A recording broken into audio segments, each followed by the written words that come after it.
What's up? In this video, I will show you how to protect your asylum residence permit in Sweden.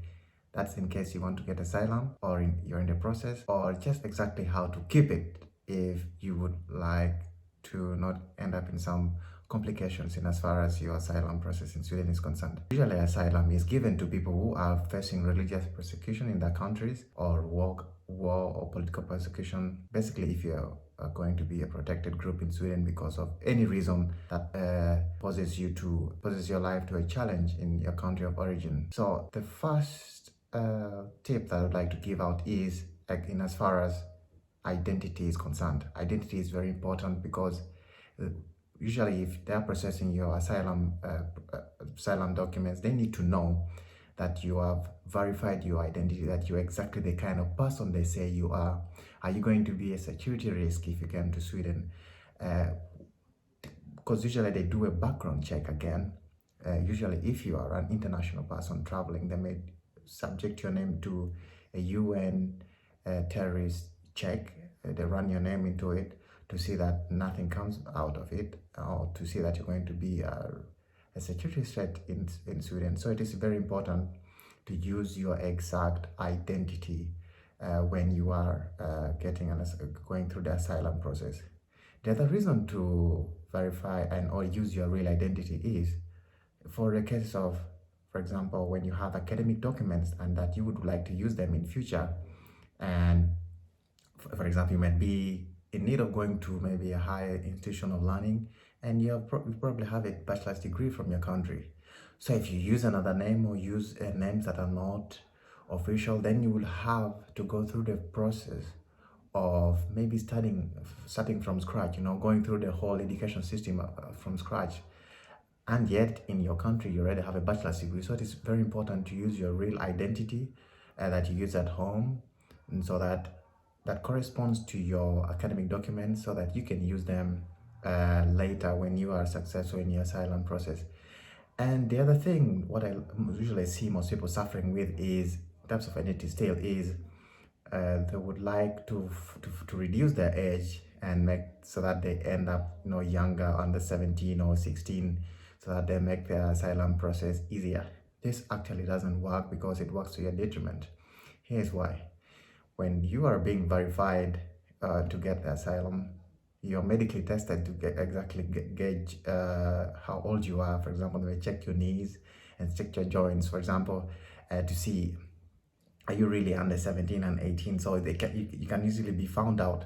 And of course, lying in this process already shows that you are a deviant, that you are going to be a person who is not trustworthy. So then the case officer is going to have a lot of question marks in as far as checking your case is concerned. And the last reason as to why you shouldn't reduce your age or forge your documents, or the reason as to why you should use your real identity is, for example, let's say you reduce your age by 10 years, and the time for retirement in Sweden is, let's say you retire at 65 in 10 years, so you'll be retiring at 75, and it would be much difficult for you to talk to the retirement council and say, listen, you understand what I'm saying. So use your real age. Just go through the process honestly as much as you can.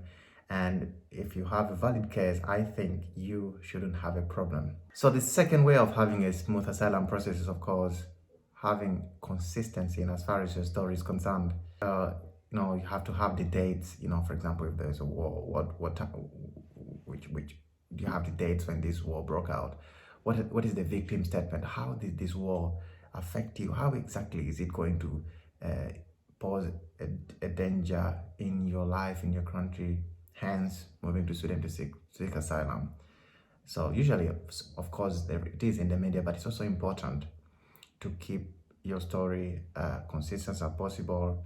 Write down the dates, have a timeline, and have some names if you can name them. Of course, if there's a valid reason, if there's a war in your country, most definitely you will not have a problem during your asylum process, or when your asylum is being verified. The other way of protecting your asylum residence permit is, of course, not to talk about why you sought asylum to other people, to strangers, or maybe to distant friends. I mean, we all share once in a while to a few people, but it is perhaps very important not to even mention the reason as to why you sought asylum when you're in Sweden, or to discuss with them. In fact, when you are getting your asylum process, I've heard that you are told to not share it with any third parties. So probably there is a technical reason why they do not want you to share it with a third party. But of course, one of the reasons that comes in mind is when you share it, of course, you're exposing yourself to, let's say, to insecurities again in Sweden. You never know, the same religious group that you're running from, in your country, maybe one of them has a connection here. It's just an allegation, it's not real, but maybe they do. And you don't want to say, oh, I ran because of this and this, such and such a religious group, and then pose a challenge to your security here again. So it's most especially important to keep it confidential. And the other reason as to why you shouldn't mention your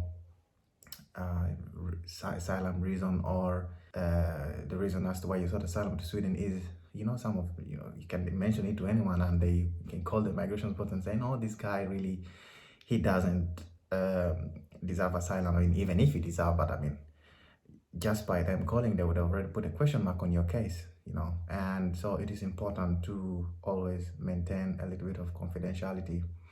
And the final reason as to why you should keep the reason for asylum, or that you have sought asylum in Sweden to protect your asylum residence permit, is do not, it's because of the political contention in Sweden, of course.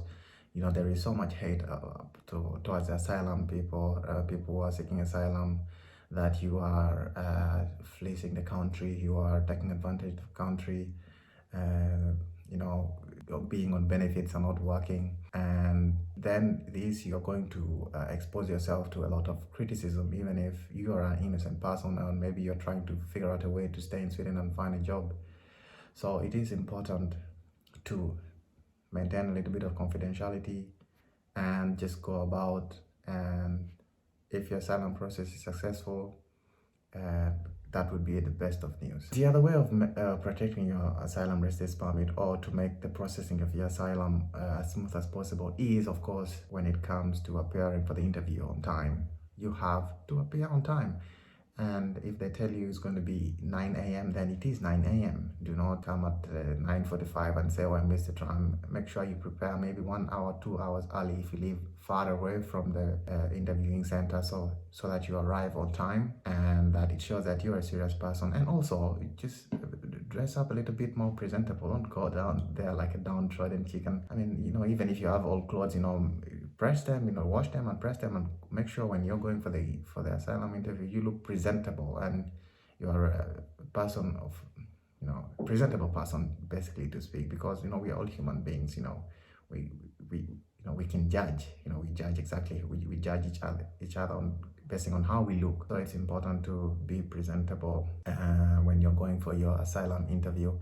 And the last and the most important aspect, or some of the things that you should do to protect your asylum residence permit, or to make sure that your asylum processing is as smooth as possible, is when you get your LMA card, try to pivot directly towards looking for a job straight away. It doesn't necessarily have to be a fancy job. You might have worked as a doctor in your country, or you might have worked as an engineer, but if on that time of process you are given an LMA card that allows you to work, go ahead and start looking for any type of job. It looks much better in your case, that you are, of course, trying to integrate in the country and get a job, so it shows that you are a responsible person. So do that, and then you will have no problem. And of course, the last one that I always keep mentioning in the video is crime. Stay away from crime as much as you can. It really doesn't help you. It just make your life much more complex than you had ever thought. So stay out of crime, fighting, just stay out of it. Any physical altercation, just stay out of it, and so that you have a smooth stay in Sweden. Because I can guarantee you, every time they are, let's say, renewing your asylum residence permit, that should be after every 3 years or 1 year, depending on which one you're given. They can check they do a background check on you, and you do not want to have committed a crime under all this period. So it makes your life much, much more complex. And thank you so much for watching the video. Subscribe, like the video, share it if you can, and see you in the next one.